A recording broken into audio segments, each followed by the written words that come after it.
analysis. How is the assessment made what child deserves to eat and what child doesn't? Truth seekers, this wasn't a serious policy debate. It was political theater. Ilhan Omar tried to corner Russ Vought with one emotional question: what child deserves to eat and what child doesn't? But instead of debating what was actually in the proposal, she went for the headline. Watch this clip and judge for yourself. Like, subscribe, and share if you're tired of politics replacing facts.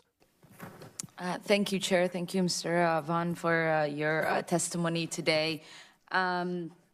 I wanted to talk a little bit about how your budget proposal is going to have impact on the millions of vulnerable children across this country. I wanted to tell you a little bit about the impact that I see that it will have, because I don't feel like you or this administration or Trump gets it. In America, 1 out of 5 children struggle with hunger. And for many of these children, the free lunch and breakfast that they get in school is often the only meal they get to have. Yet the budget that you're proposing, and this administration and Trump is proposing, makes a $1.7 billion cut from school meals over the next 10 years. A cut that largely would result in more than 29,000 children losing access to free school meals program in my home state of Minnesota alone. What this budget does is quite literally take food out of the mouths of children. How can these kids be expected to be present and fully present in classes, to learn in the same space as other kids? How can we expect them to reach their full potential? And how can we expect them to be able to be on the same footing as other kids around the world? I often say that budgets are a value statement, as you have many times in this committee. And you said that we are committed to having promises kept.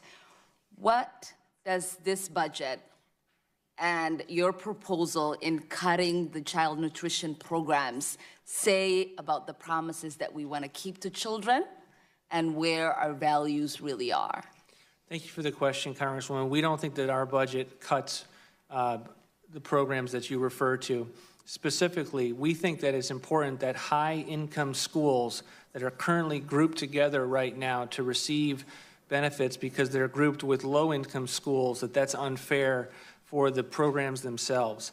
Similarly, some of the reductions that you've talked about are with regard to one-time rescissions that are not needed to be able to cover all of the children that we currently project. And we know Congress does the same analysis. How is the assessment made what child deserves to eat and what child doesn't? My understanding is that we should care about every single child arriving in that school, having the resources that they need to be able to get educated and be fully present. We have parents who might fall off the threshold of whatever that income is, who might not be able to pack a lunch or a breakfast or milk or a cookie or an apple for their kids. Should those kids not be able to have meals in the school so that they can be fully present in that classroom? Is that what this administration values? We believe it's important that communities that are otherwise ineligible to receive these types of benefits not receive these benefits, and that only the communities that are eligible receive them. But how is the judgment of what the value of the benefits is made? We are talking about children in our classrooms. We are talking about America's most vulnerable. Earlier, you talked about the harvest box.